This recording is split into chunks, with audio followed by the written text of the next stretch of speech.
My dudes, how's it going? It is Noah coming at you again from my... I haven't made a video in my room for a while.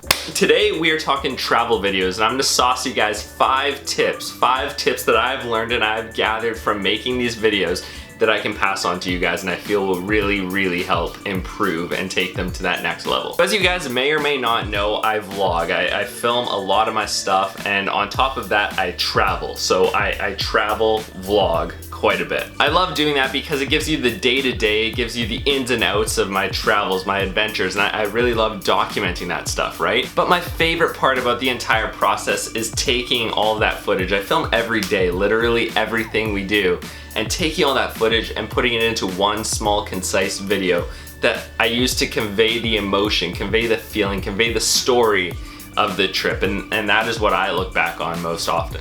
And on that note, we're gonna start off and say tip number one, the most important thing is going to be your story. Without a story, there's no emotion, there's no feeling, there's nothing that you're trying to convey. So you're just looking at waterfalls or the ocean or the beach, and there's nothing special about it, right? It's just like if I take a picture of the ocean, I could go on Google Images and find that exact picture, there'd be no difference. You need a story to make it unique, to make it yours as you're talking about your vacation. And the thing is that a story doesn't have to be super complicated. It can be as simple as you leave the airport and you go on your trip and you arrive back at the airport. It just shows point A to point Z and everything in between, and that's the story of your adventure. And so whenever I make one of these videos, whenever I'm creating something, that is always the first thing that pops into my head, and it's what I work on the most right now. That is what I'm trying to figure out, is different ways to better tell a story, different ways to better emphasize what I was feeling and what that experience was like. One tool that really helps me tell a story is movement. I really like camera movement. Movement can make a shot more interesting, but it can also provide continuity. For example, on my trip to Iceland, when I made that video, I was documenting the trip that I was taking with my sister and my friend, and trying to include them a lot and show the journey that we're taking together, right?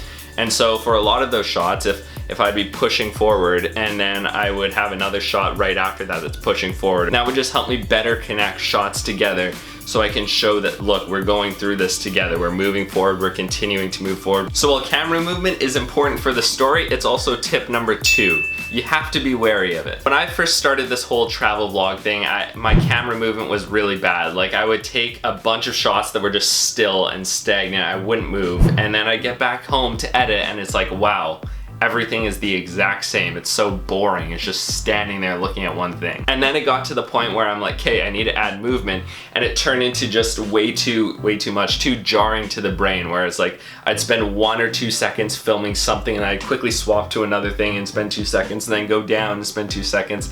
And it's just, you need to find the happy medium. So what I do most often is I will find a subject and I will think about it for a second. I'm like, do I want to take this as a still shot, or do I want to have a pan to it, or a pullback or a push in, something like that? And I think about it a teeny bit more, and then by doing that, I find that when I get back home to the editing booth and I throw everything onto my laptop, I have a lot more variety in the shots that I took, and it makes editing so much easier.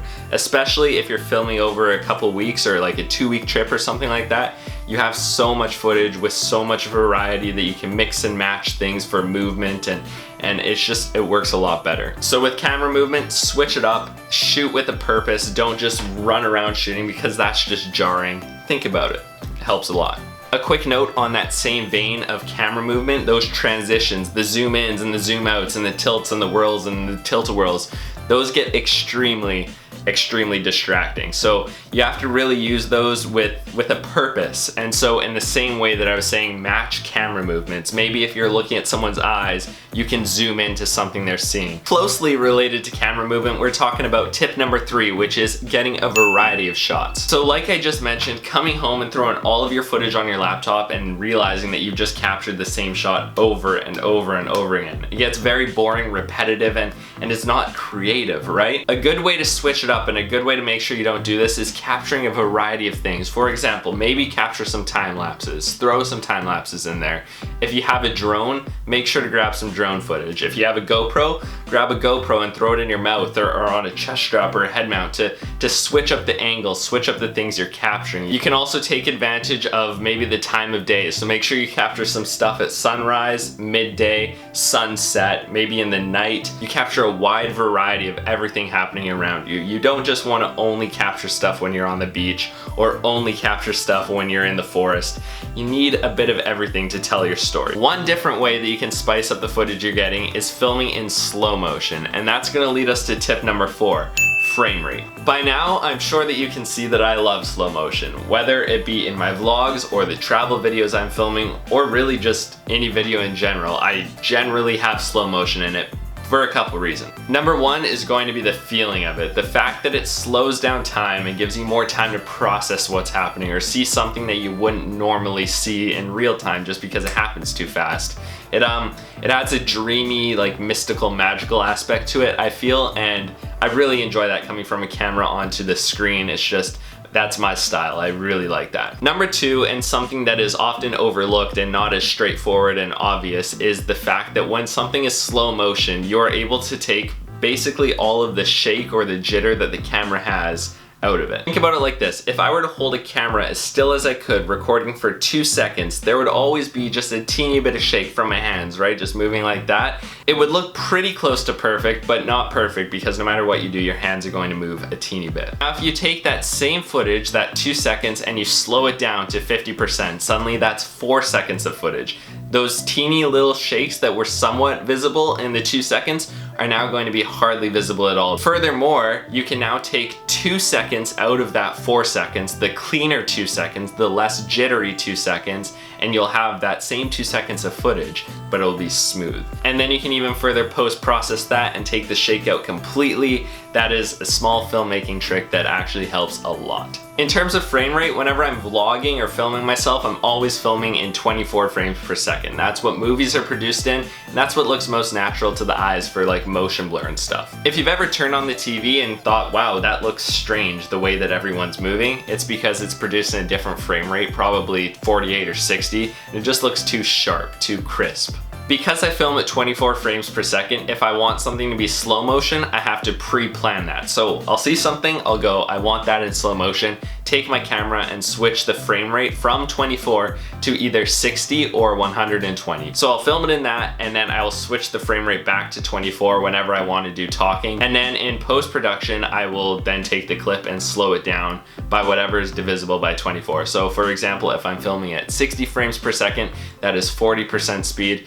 If I'm filming at 120 frames per second, that is 20% speed, I believe. Last but not least, tip number 5 is going to be the angle of shot you're getting. Just like I mentioned with getting a variety of shots, it's also very important to capture a variety of angles to keep things interesting. Most people, when they hold a camera, will hold it up here and they will film or take a picture from whatever they can see right here. The brain and the eye, they love to see things differently. They love to have a variety, and you can use that to your advantage. For example, if I'm on the beach and I'm filming or taking a picture of some waves, I could take it from up here, but if you think about it, your eyes, you've been seeing that your entire life. So if I were to throw that in a video, it'd be nothing special. It would just pass by like, oh, that's a wave, that's a beach. Now, if I were to get down low, get down to the ground and bring the camera right down, right above the thin skim of water as the waves crashing in, and you have all the whitewash coming in, that would be so much more unique, because how often is it that someone's down on the ground staring right at the level of the waves coming in? If I were to take that and run it in a video, even if you weren't like, wow, that's a great shot, it doesn't matter. It would still keep you engaged and keep you a lot more interested and invested in the video than any shot of just the standard waves would have, because your brain would have passed that off. I've seen that a million times. Whereas this is more unique and it keeps you more engaged. And there we go. I really, really hope that I was able to offer you guys something and help you, even if it was just a little bit, on a couple things. I'm by no means where I want to be yet. I'm still trying to improve with every video I make, but these are some things that I picked up along the ways that I feel have been the biggest helps to the way I go about filming stuff and the way I go about producing stuff. And I feel that these will be of help to some people. I want to thank you guys all so much for watching. I appreciate every single one of you so much, and I'll see you all in another one.